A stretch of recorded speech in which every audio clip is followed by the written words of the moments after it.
Sarah Martinez had always been different from other girls her age. While her friends spent their teenage years at the mall or gossiping about boys, Sarah was running 5 miles before dawn and practicing martial arts until her knuckles bled. Growing up in a small town in Texas, she never quite fit the mold of what people expected from a young woman. Her father, a retired Marine, had raised her and her two brothers with the same iron discipline, never treating her differently because she was female. The military had been calling to Sarah since she was 12 years old. She remembered watching news coverage of Navy SEALs in action and feeling something stir deep inside her chest. While other kids dreamed of becoming movie stars or doctors, Sarah dreamed of wearing the trident pin and serving her country in the most elite special operations unit in the world. The fact that no woman had ever completed SEAL training only made her more determined. When Sarah turned 18, she enlisted in the Navy without hesitation.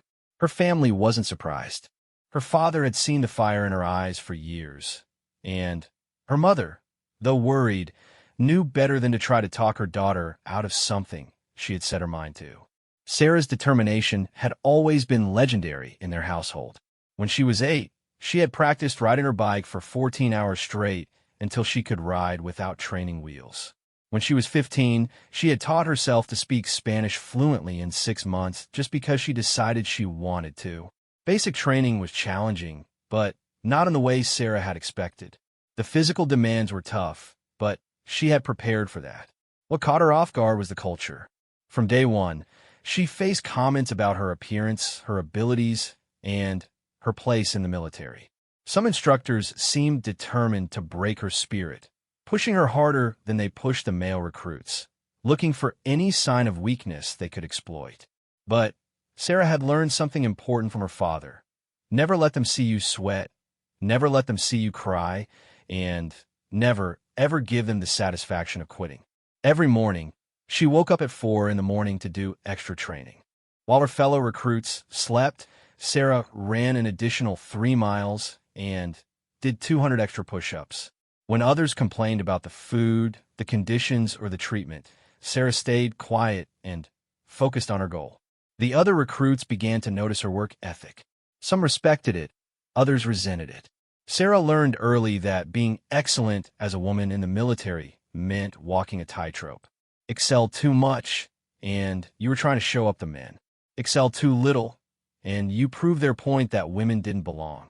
She chose to excel and deal with the consequences. During advanced individual training, Sarah's scores were consistently in the top 5% of her class. Her marksmanship was nearly perfect, her physical fitness scores were outstanding, and her tactical knowledge was sharp. Her instructors began to take notice, but not all of the attention was positive. Some seemed frustrated that she was performing so well, as if her success challenged their fundamental beliefs about what women could achieve. The harassment started small. Comments about her appearance during formation. Questions about whether she was sleeping with superior officers to get favorable treatment. Suggestions that she should consider transferring to a support role where she might be more comfortable. Sarah endured it all with the same stoic determination her father had taught her. She documented everything in a small notebook she kept hidden in her gear, but she never filed a complaint. She knew that in this environment, complaining would only make things worse. One particular instructor, Sergeant First Class Brooks, seemed to have made it his personal mission to break her. He assigned her extra duties, criticized her performance even when it was flawless, and made crude comments about her body during training exercises. Sarah's jaw would clench, but she never responded. She channeled her anger into her performance, using each insult as fuel to push herself harder. During a particularly brutal field exercise, Sarah's team was tasked with carrying a wounded teammate over rough terrain for 5 miles. When it was her turn to carry the simulated casualty, Sergeant Brooks added extra weight to the dummy and watched with obvious anticipation for her to fail. Sarah adjusted her grip, found her center of balance, and completed the exercise without stopping. When she finished, Brooks simply nodded and walked away, but Sarah caught a glimmer of something in his eyes that might have been respect. As her training progressed, Sarah began to understand that her real battle wasn't just about physical or mental toughness. It was about changing minds and proving that women could perform at the same level as men in combat situations. Every exercise was a test, not just of her abilities, but of the entire concept of women in special operations. The pressure was enormous, but Sarah thrived under pressure. Her first real breakthrough came during a leadership exercise where trainees were assigned to plan and execute a mock rescue mission. Sarah was chosen as team leader for one of the scenarios, and she knew that every decision she made would be scrutinized.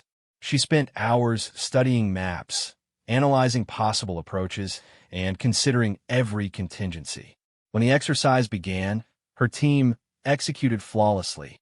They reached their objective ahead of schedule, neutralized all threats without casualties, and extracted successfully. After the exercise, Sergeant Brooks approached her privately.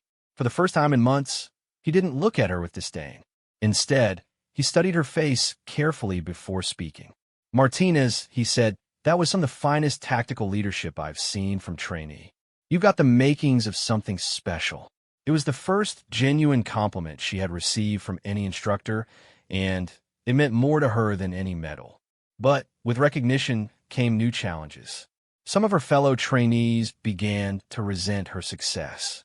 They whispered that she was getting special treatment, that standards were being lowered for her benefit, that she didn't deserve the praise she was receiving. Sarah tried to ignore the talk, but it hurt more than she cared to admit. She had worked twice as hard as anyone else, sacrificed more, endured more, and yet her achievements were constantly questioned. During her final months of basic training, Sarah made a decision that would define her entire military career. She requested to attempt the preliminary training for naval special warfare. Her request was met with skepticism, humor, and outright hostility from various quarters. Several officers tried to talk her out of it, suggesting that she focus on achieving success in more traditional roles first. But Sarah's mind was made up. She had come too far and worked too hard to settle for anything less than her ultimate goal. When the paperwork was approved and she received orders to report for pre-SEAL training, she felt a mixture of excitement and terror. She knew that the real test was just beginning, and that everything she had endured so far was just preparation for the most difficult challenge of her life. The night before she left for naval special warfare training, Sarah sat alone in her barracks room and wrote a letter to her father.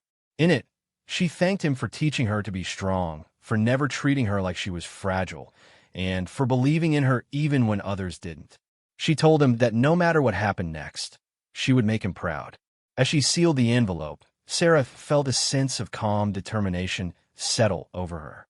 Tomorrow, she would begin the journey toward becoming the first woman to earn the Navy SEAL Trident. She had no idea that 12 years later, the real battle for her survival would take place not in some foreign combat zone, but in a locker room where she should have been safe among fellow warriors. The training that would save her life in that moment was about to begin, and Sarah Martinez was ready for whatever came next. The path ahead would test every fiber of her being, challenge every assumption about what women could achieve, and ultimately forge her into one of the most formidable warriors the Navy had ever produced. But first, she had to survive the crucible of SEAL training, where the weak were eliminated and only the strongest, smartest, and most determined emerged victorious.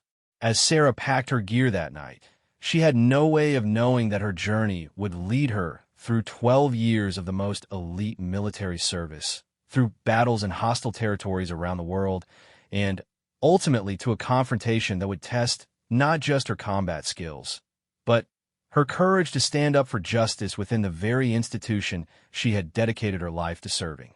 The bus ride to Naval Special Warfare Basic Underwater Demolition / SEAL training felt like traveling to another world. Sarah stared out the window at the California coastline, watching the Pacific Ocean stretch endlessly toward the horizon. Around her sat 23 other candidates, all men, all convinced they had what it took to become Navy SEALs. The tension in the air was thick with anticipation, and barely concealed doubt. Sarah had read everything she could find about SEAL training. She knew the statistics. Only about 25% of candidates would make it through the grueling 6-month program. The physical demands were legendary, but the mental challenges were what truly separated those who earned the trident from those who rang the bell and quit. As the only woman in her class, Sarah knew her margin for error was non-existent. The first day of training began before dawn, with the instructor's whistles piercing the darkness. Sarah jolted awake along with the other candidates, her heart racing as harsh voices commanded them to form up outside their barracks within 60 seconds. The instructors were a different breed from anything she had encountered before. Hardened operators with years of combat experience who looked at the new class like wolves evaluating potential prey.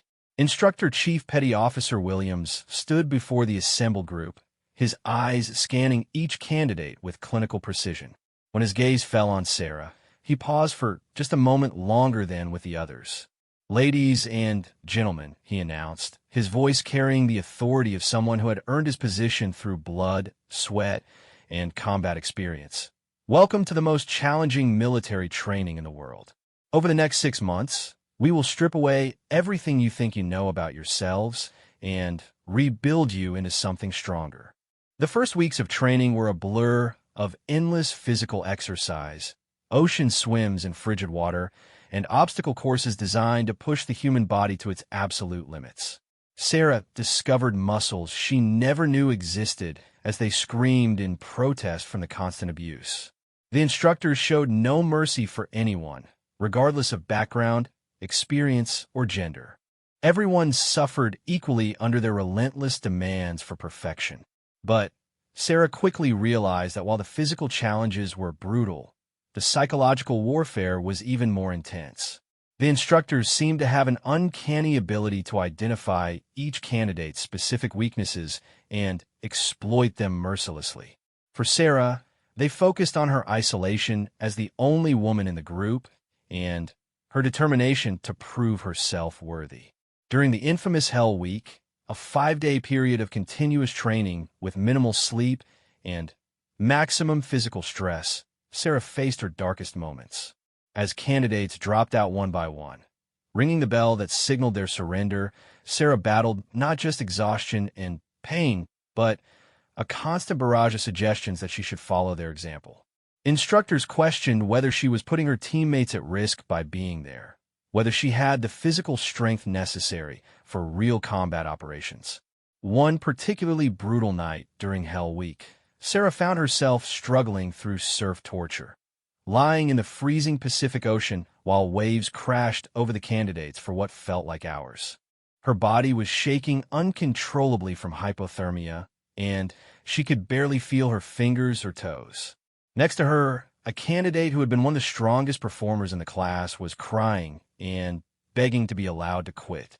Instructor Williams appeared above them, his voice barely audible over the crashing waves. "Martinez," he shouted, "you look like you're about ready to ring that bell.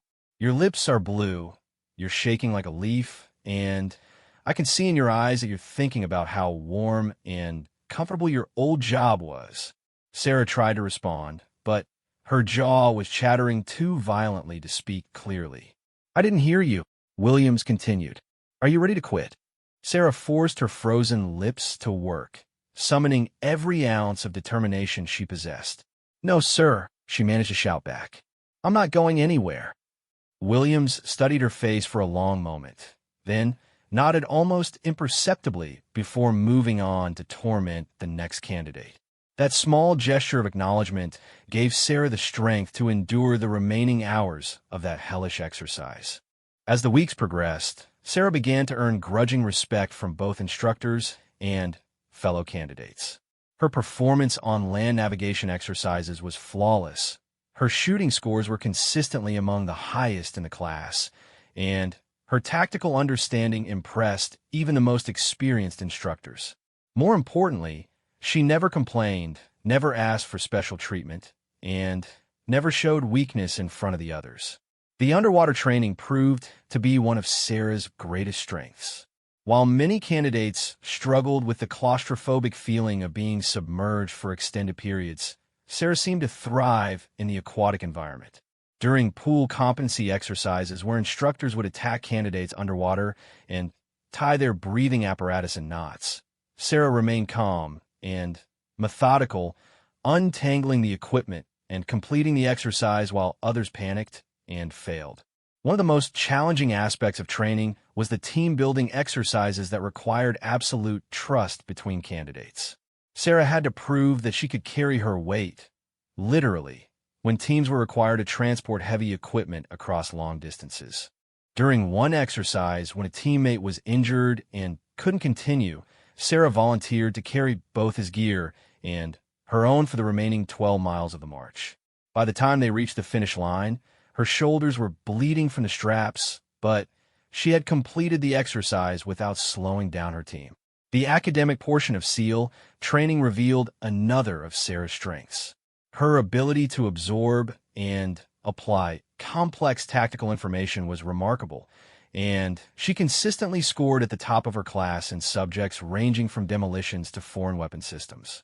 During war gaming exercises, her strategic thinking impressed instructors who had served in multiple combat deployments.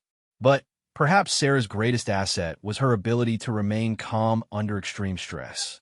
During simulated prisoner of war training, where candidates were subjected to interrogation techniques designed to break their will, Sarah maintained her composure and revealed only name, rank, and service number despite hours of psychological pressure. Her performance during this exercise earned her recognition from the instructors as someone with the mental toughness necessary for special operations. As training progressed, Sarah noticed that her relationship with her fellow candidates was evolving. Initially, many had viewed her with suspicion or outright hostility, seeing her as a diversity experiment that would inevitably fail and potentially get them killed in real combat situations. But as she proved herself time and again, their attitudes began to shift. She wasn't just keeping up with the men. In many areas, she was outperforming them.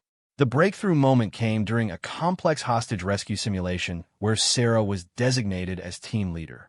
The scenario involved infiltrating a building held by hostile forces, neutralizing multiple threats, and extracting civilian hostages without casualties. Sarah spent hours studying the layout, analyzing possible approaches, and briefing her team on the plan. When the exercise began, her team moved with precision and coordination that impressed even the most critical instructors. During the operation, when an unexpected complication arose that wasn't part of the original scenario, Sarah adapted instantly, revising the plan on the fly and directing her team through alternative routes. The mission was completed successfully with all objectives achieved and no simulated casualties. Afterwards, Instructor Williams pulled her aside and told her it was one of the finest leadership performances he had witnessed from any candidate in his 15 years as an instructor.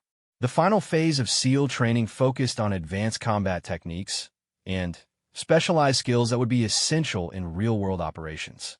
Sarah excelled in close-quarters combat training, demonstrating both the physical skills and the mental composure necessary to engage enemies at point-blank range.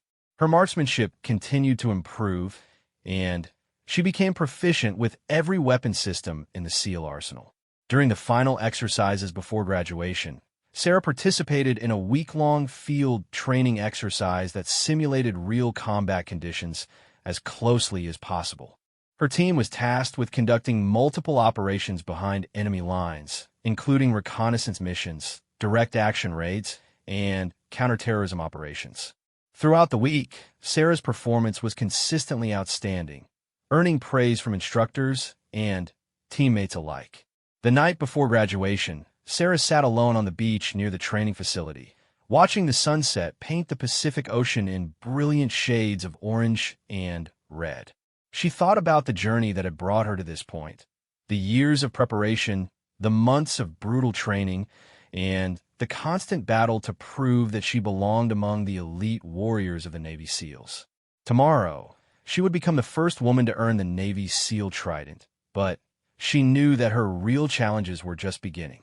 As she sat there reflecting on her accomplishments, Sarah had no way of knowing that the skills she had learned over the past 6 months, the ability to remain calm under extreme stress, to fight when cornered, to never surrender even when facing impossible odds, would save her life in a situation she never could have imagined. The warrior she had become through months of unimaginable hardship was about to face her greatest test in a place where she should have been safe among fellow military personnel. The ceremony the next day would mark the end of one chapter in her life and the beginning of another. But the true measure of her training wouldn't come on some distant battlefield. It would come in a military locker room, 12 years later, when everything she had learned about survival, combat, and refusing to be a victim would be put to the ultimate test. The weight of a Navy SEAL trident pin on Sarah's chest felt heavier than any equipment she had carried during training. As the first woman to earn the coveted insignia, she knew that every mission, every decision, and every action would be scrutinized by those who believed she didn't deserve to wear it. The graduation ceremony had been a moment of triumph, but Sarah understood that the real test was just beginning. Her first assignment took her to Naval Special Warfare Development Group, where she would undergo additional specialized training before being deployed with an operational team. The facility was unlike anything she had experienced during basic SEAL training. It was a place where the military's most elite operators honed skills that would mean the difference between life and death in the world's most dangerous places. Sarah's teammates were veterans of multiple combat deployments, men who had earned their reputations through blood and sacrifice in Iraq, Afghanistan, and classified operations around the globe. They watched her with careful eyes, evaluating whether she would be an asset or a liability when bullets started flying. Sarah knew she had to prove herself all over again, this time not to instructors, but to operators whose lives would depend on her performance in combat. The advanced training was even more intense than SEAL qualification. Sarah learned advanced close-quarters combat techniques, specialized demolitions, foreign weapons systems, and the art of moving invisibly through hostile territory. Every skill was taught with the understanding that failure in the real world meant death, not just for the operator making the mistake, but potentially for the entire team. During counterterrorism training exercises, Sarah excelled at precise shooting under extreme stress, often outperforming teammates who had years more experience. Her ability to remain calm and make accurate shots while under simulated fire earned respect from instructors who had initially been skeptical about having a woman in their advanced program. More importantly, her teammates began to trust her skills. The psychological aspects of special operations proved to be another area where Sarah's unique perspective became valuable. During hostage rescue simulations involving female civilians, Sarah was able to provide insights that her male teammates might not have considered. She understood how women in crisis situations might react differently, how they might respond to rescue attempts, and how cultural factors might influence their behavior in different parts of the world. Sarah's first real combat deployment came 8 months after earning her trident. Her team was assigned to conduct classified operations in a region where terrorist organizations had established strongholds and were planning attacks against American interests. The mission would require weeks of reconnaissance, intelligence gathering, and precision strikes against high-value targets. The insertion into hostile territory was Sarah's first real test under combat conditions. As her team moved through enemy-controlled terrain under cover of darkness, every shadow could hide a hostile fighter. Every sound could signal discovery and death. Sarah's heart pounded, but her training took over. She moved with the fluid precision her instructors had drilled into her, becoming one with the night as her team penetrated deep behind enemy lines. During their first week in country, Sarah's team conducted surveillance on a compound suspected of housing terrorist leaders planning an imminent attack. For 72 hours, they remained motionless in concealed positions, taking turns observing the target through high-powered scopes and recording the movements of everyone who entered or left the facility. Sarah's attention to detail during these observations would later prove crucial to the mission's success. The combat engagement that would define Sarah's reputation as an operator occurred during a direct action raid on a terrorist safe house. Intelligence indicated that several high-value targets were meeting to plan a major attack, and Sarah's team was tasked with capturing or eliminating them before they could execute their operation. The assault began at 3 in the morning, with Sarah's team approaching the compound from multiple directions. As the designated breacher for her element, Sarah was responsible for creating entry points through reinforced doors and walls. The explosives she placed worked perfectly, creating openings that allowed her teammates to flow into the building with tactical precision. Inside the compound, Sarah encountered her first combat situation requiring lethal force. As she cleared a hallway, a hostile fighter appeared from a concealed position and opened fire with an automatic weapon. Sarah's training took over instantly. She dropped to a covered position, acquired the threat through her rifle's optical sight, and engaged with 2 precise shots that neutralized the enemy before he could harm her teammates. The engagement lasted less than 20 minutes, but it felt like hours. When the compound was secure and all threats had been eliminated, Sarah's team had successfully captured 2 high-value targets and seized intelligence that would prevent multiple planned attacks. Her performance under fire had been flawless, earning her the complete trust and respect of her teammates. Over the following years, Sarah participated in dozens of classified operations across multiple theaters.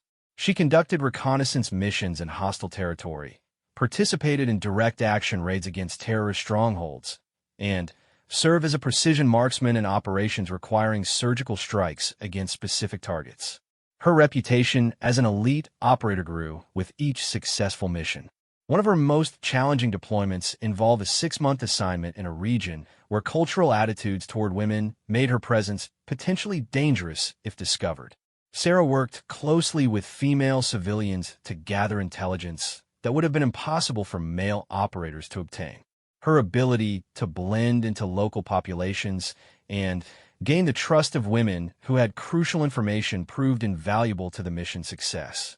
During this deployment, Sarah's team uncovered a trafficking network that was not only moving weapons and explosives for terrorist organizations, but was also involved in human trafficking.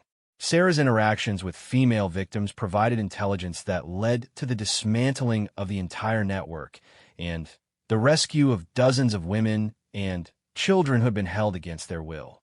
The psychological toll of these operations was enormous. Sarah witnessed humanity at its worst. The cruelty that some people were capable of inflicting on others, the suffering of innocent civilians caught in conflicts they didn't understand, and the constant threat of violence that characterized life in the world's most dangerous places. But she also saw courage, resilience, and the difference that skilled operators could make in protecting the innocent and disrupting those who would do harm. As Sarah gained experience and seniority, she began taking on leadership roles within her team. Her tactical expertise and ability to remain calm under extreme pressure made her a natural choice for complex operations requiring precise coordination. She led planning sessions for high-risk missions, briefed senior officers on operational requirements, and mentored newer operators joining the unit. Her reputation extended beyond her immediate team to the broader special operations community.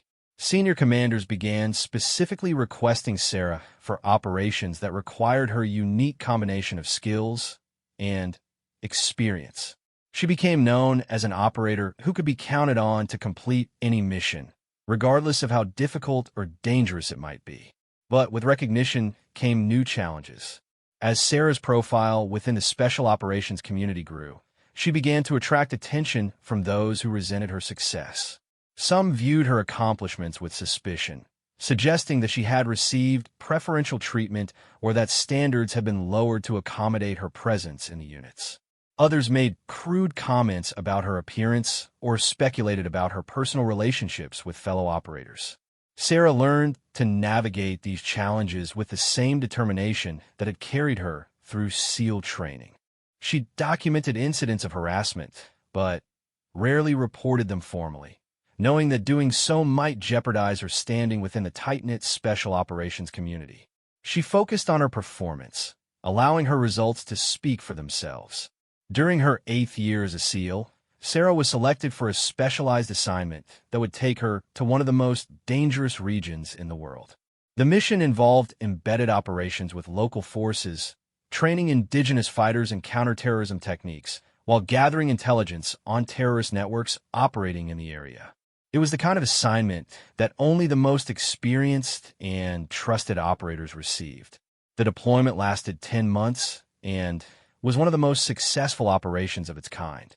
Sarah's team trained over 200 local fighters, disrupted multiple terrorist cells, and gathered intelligence that led to successful operations by conventional forces throughout the region.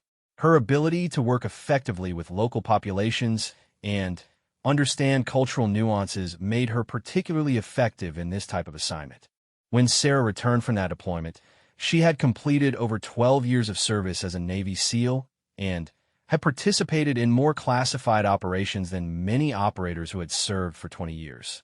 She had proven beyond any doubt that women could serve effectively in the most elite military units, and her example had opened doors for other women to follow in her footsteps. But as successful as her career had been, Sarah was beginning to feel the physical and psychological toll of more than a decade of combat operations. The constant stress, the repeated deployments to hostile environments, and the weight of the responsibility she carried as a pioneering female operator were beginning to wear on her. She began to consider what might come next in her career. That consideration would soon become irrelevant.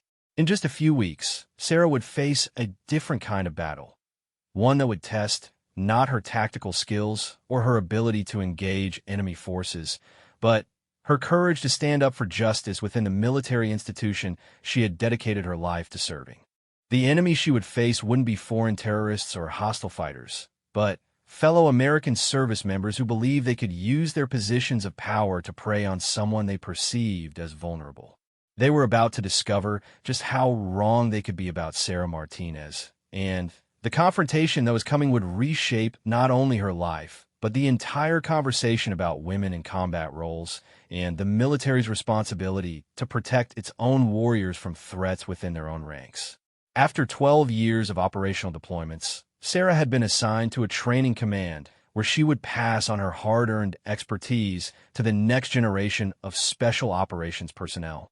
The transition from active combat operations to an instructor role was both a relief and a challenge. While she no longer faced the constant threat of enemy fire, she now carried the responsibility of preparing young warriors for the life and death situations she had navigated for over a decade. The training facility was a sprawling complex that housed multiple special operations units and support personnel. Sarah's role involved developing curriculum for advanced combat techniques, leading field training exercises, and evaluating candidates for specialized assignments. It was demanding work that required her to draw on every aspect of her operational experience, but it felt good to be contributing to the development of future operators. The base had modern facilities, including separate locker rooms and living quarters for the small number of women serving in special operations roles. Sarah appreciated having spaces where she could decompress without the constant scrutiny she had faced throughout her career. After years of being the only woman in most operational environments, the simple act of changing clothes without feeling watched was a luxury she didn't take for granted. Sarah's reputation as an instructor quickly spread throughout the training command. Students respected her experience and expertise, and many requested to be assigned to her courses specifically because of her combat record. She had a gift for breaking down complex tactical concepts into understandable components and for pushing students to exceed their own expectations of their capabilities. But not everyone at the training facility was pleased with Sarah's presence or her growing influence. A group of senior enlisted personnel from various units had developed resentment toward the changes that women in combat roles represented.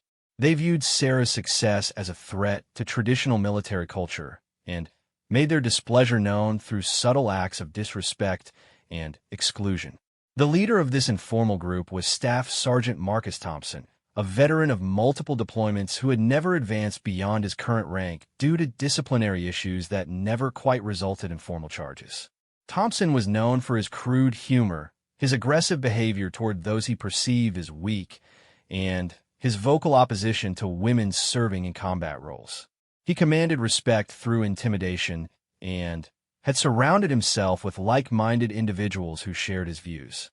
Thompson's group began with small acts of harassment directed at Sarah and the few other women serving at the facility. They would make crude comments when women walked by, leave inappropriate materials in areas where women would find them, and generally create an atmosphere of hostility and discomfort. Sarah recognized the behavior as an attempt to drive women out of positions they felt women shouldn't hold. Initially, Sarah tried to address the situation through informal channels. She spoke with her immediate supervisor about the hostile environment that Thompson's group was creating, but was told that boys will be boys and that she needed to develop thicker skin if she wanted to succeed in a male-dominated environment. The response frustrated Sarah, but she decided to focus on her job and ignore the harassment as much as possible. The situation escalated gradually over several months. Thompson's group became bolder in their actions, creating situations designed to humiliate or intimidate the women at the facility. They would deliberately schedule meetings in locations that required women to walk past areas where the group congregated, ensuring that they would be subjected to comments and stares. They would spread rumors about the women's personal lives and professional competence. Sarah documented every incident in a detailed log, recording dates, times, witnesses, and specific actions taken by Thompson's group. She had learned during her operational career that documentation was crucial when dealing with systemic problems, and she suspected that this situation would eventually require formal intervention. But she also knew that filing complaints could damage her reputation and effectiveness as an instructor. The harassment reached a new level during a large-scale training exercise that brought together personnel from multiple units. Thompson's group saw the chaos and distraction of the exercise as an opportunity to escalate their campaign against the women at the facility. They began making more direct threats, suggesting that accidents could happen during training exercises and that women who didn't belong in combat roles might find themselves in dangerous situations. Sarah realized that the situation was becoming genuinely dangerous. Thompson's group was no longer content with verbal harassment and intimidation. They were beginning to make veiled threats of physical violence. She knew that she needed to take action, but she also understood that any response she made would be scrutinized and potentially used against her by those who wanted to see her fail. The confrontation that would change everything began on what seemed like an ordinary Thursday evening. Sarah had finished teaching an advanced marksmanship course and was heading to the women's locker room to change out of her training gear before going home. The facility was largely empty, with most personnel having left for the day. The few remaining staff members were scattered throughout the complex, finishing administrative tasks or conducting equipment maintenance. As Sarah entered the locker room, she immediately sensed that something was wrong. The lights had been dimmed, and she could hear voices coming from inside the facility, male voices that had no business being in the women's locker room. Her situational awareness, honed by years of operating in hostile environments, immediately went into high alert. Every instinct told her to leave immediately and seek help, but she also knew that retreating might only delay an inevitable confrontation. Sarah quietly set down her gear bag and reached for her phone to call for security, but before she could dial, she heard footsteps behind her. She turned to find the exit blocked by two men she recognized as part of Thompson's group. Staff Sergeant Reynolds and Corporal Jackson stood in the doorway with expressions that made their intentions clear. This wasn't a chance encounter or a case of mistaken identity. This was a planned ambush. Well, Reynolds said with a cruel smile. Look what we have here. The famous Sarah Martinez, all alone and nowhere to run. Jackson moved to position himself between Sarah and the emergency call button on the wall, while Reynolds stepped further into the locker room, forcing Sarah deeper into the facility. We've been wanting to have a private conversation with you for a long time." Sarah's mind raced as she assessed the situation. She was trapped in an enclosed space with at least two hostile individuals, possibly more. Her phone was still in her pocket, but using it would require taking her attention away from the immediate threats. The emergency call button was blocked, and the nearest exit was controlled by her attackers. She was, however, in her element, a confined space where her combat training and experience would be most effective. "Gentlemen," Sarah said, keeping her voice steady and calm, "I think there's been a misunderstanding. This is the women's locker room, and you need to leave immediately." She positioned herself where she would have the best tactical advantage if the situation turned violent, placing her back to a wall and ensuring she had room to maneuver. Reynolds laughed, a sound devoid of any humor. "Oh, there's no misunderstanding. We know exactly where we are and why we're here. See, we're tired of watching you parade around here like you're some kind of hero. Tired of listening to people talk about how great you are, how you're breaking barriers, and changing the military for the better." He took another step closer, invading Sarah's personal space in a clear act of intimidation. "The truth is," Jackson added, moving to flank Sarah from the other side, "you're nothing special. You're just a woman who got lucky and convinced some weak-minded officers to let you play soldier. But we know what you really are underneath all that tough girl act." The implication in his words was clear, and Sarah realized that these men intended to assault her, possibly sexually assault her, as a way of proving their point about women not belonging in combat roles. Sarah felt a familiar calm descend over her, the same mental state that had saved her life in combat situations around the world. Her breathing became controlled and measured, her vision sharpened, and her mind began calculating angles, distances, and response options with the precision of a computer. These men had made a critical error. They had confused her current role as an instructor with weakness, and they had forgotten that beneath her professional demeanor was a warrior who had survived over a decade of combat operations. "Last warning," Sarah said, her voice taking on the tone she had used when addressing hostile forces in the field. "Leave now, and we can all pretend this never happened. Continue down this path, and you're going to discover exactly why I earned my place among the Navy SEALs." The threat was delivered with such quiet intensity that both men hesitated for a moment, perhaps suddenly, remembering that they were threatening someone with more combat experience than both of them combined. But Thompson's influence and months of building up their courage through group intimidation overcame their momentary doubt. Reynolds reached out to grab Sarah's arm, intending to demonstrate his physical dominance over her. It was the last mistake he would make in a very long time. The moment his hand made contact with her body, Sarah's combat training took over, and the two men discovered that they had severely underestimated exactly who they were dealing with. The confrontation that followed would become legendary within the special operations community, not just for its outcome, but for what it represented about the courage required to stand up to institutional harassment and the strength that women brought to military service. But for Sarah, in that moment, it was simply another battle to be won, and losing was not an option. The moment Reynolds' hand touched Sarah's arm, 12 years of elite military training exploded into action. Sarah's response was immediate and devastating. She trapped his reaching hand with her left arm while driving her right elbow into his solar plexus with surgical precision. The blow knocked the wind out of him and doubled him over, putting him exactly where Sarah wanted him for her next move. Without hesitation, Sarah brought her knee up into Reynolds' face, breaking his nose with a sickening crack and sending him sprawling backward into a bank of lockers. Blood poured from his shattered nose as he slumped to the floor, temporarily incapacitated and completely shocked by the sudden reversal of what he had thought was going to be an easy assault on a helpless victim. Jackson, witnessing his partner's instant defeat, tried to rush Sarah from behind. But Sarah had maintained perfect situational awareness throughout the brief engagement with Reynolds. As Jackson closed the distance, Sarah spun to face him, her movements fluid and controlled. When he reached for her, she caught his wrist, twisted his arm using a joint lock technique that SEALs learned for prisoner control, and used his own momentum to drive him face first into the concrete wall. The impact was devastating. Jackson's forehead struck the wall with enough force to open a gash that immediately began bleeding profusely.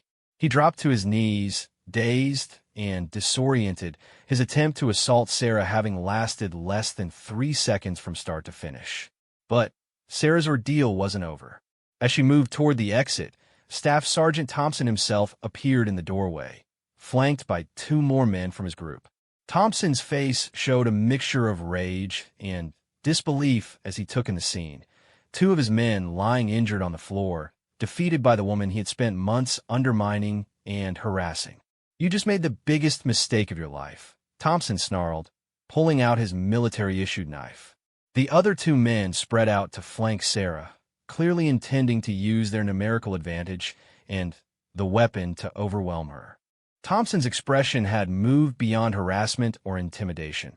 This had become about revenge and restoring his perceived dominance through violence. Sarah assessed the new threat level instantly. 3 men, 1 armed with a knife, in a confined space with limited room for maneuver. Her training in close-quarters combat had prepared her for exactly this type of situation, but the stakes were now life and death. These men were no longer just intent on humiliating her. They meant to seriously harm or kill her to cover up their assault attempt.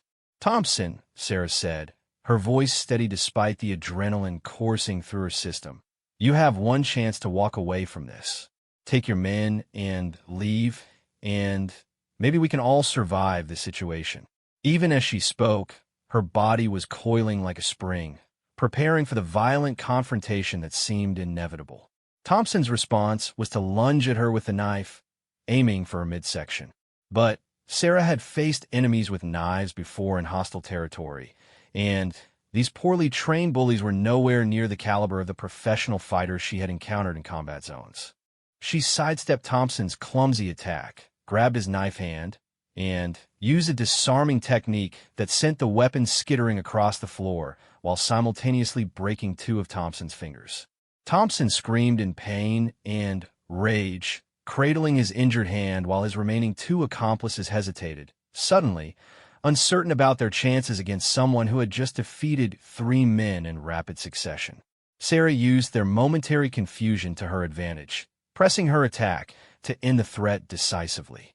She drove her fist into the throat of the man on her left, a blow that sent him gasping to the floor and effectively removed him from the fight. The final attacker tried to retreat, but Sarah wasn't about to let any of them escape to potentially regroup or retaliate later. She caught him before he reached the door, swept his legs to drop him to the ground, and applied a chokehold that rendered him unconscious within seconds. The entire confrontation had lasted less than 2 minutes. 5 men who had planned to assault and humiliate Sarah lay defeated around the locker room, several requiring medical attention for their injuries. Sarah stood in the center of the room, breathing heavily but uninjured, her years of training having protected her when the military's institutional safeguards had failed. Sarah immediately called base security and reported the incident, providing a detailed account of what had transpired. When security personnel and medical teams arrived, they found a scene that would become the subject of investigation reports and testimony for months to come. The evidence was overwhelming. 5 male service members had illegally entered the women's locker room with the clear intent to assault a female colleague, and their victim had defended herself with appropriate force. The aftermath of the incident sent shockwaves throughout the military community. Thompson and his accomplices were immediately placed under arrest and faced charges including assault, conspiracy, unlawful entry, and conduct unbecoming. The investigation that followed revealed months of systematic harassment and intimidation directed at female personnel, with Thompson's group having created a hostile environment that military leadership had failed to address. Sarah's actions in defending herself were officially classified as justified self-defense, but the incident sparked a much larger conversation about the treatment of women in the military and the institutional failures that had allowed the harassment to escalate to violence.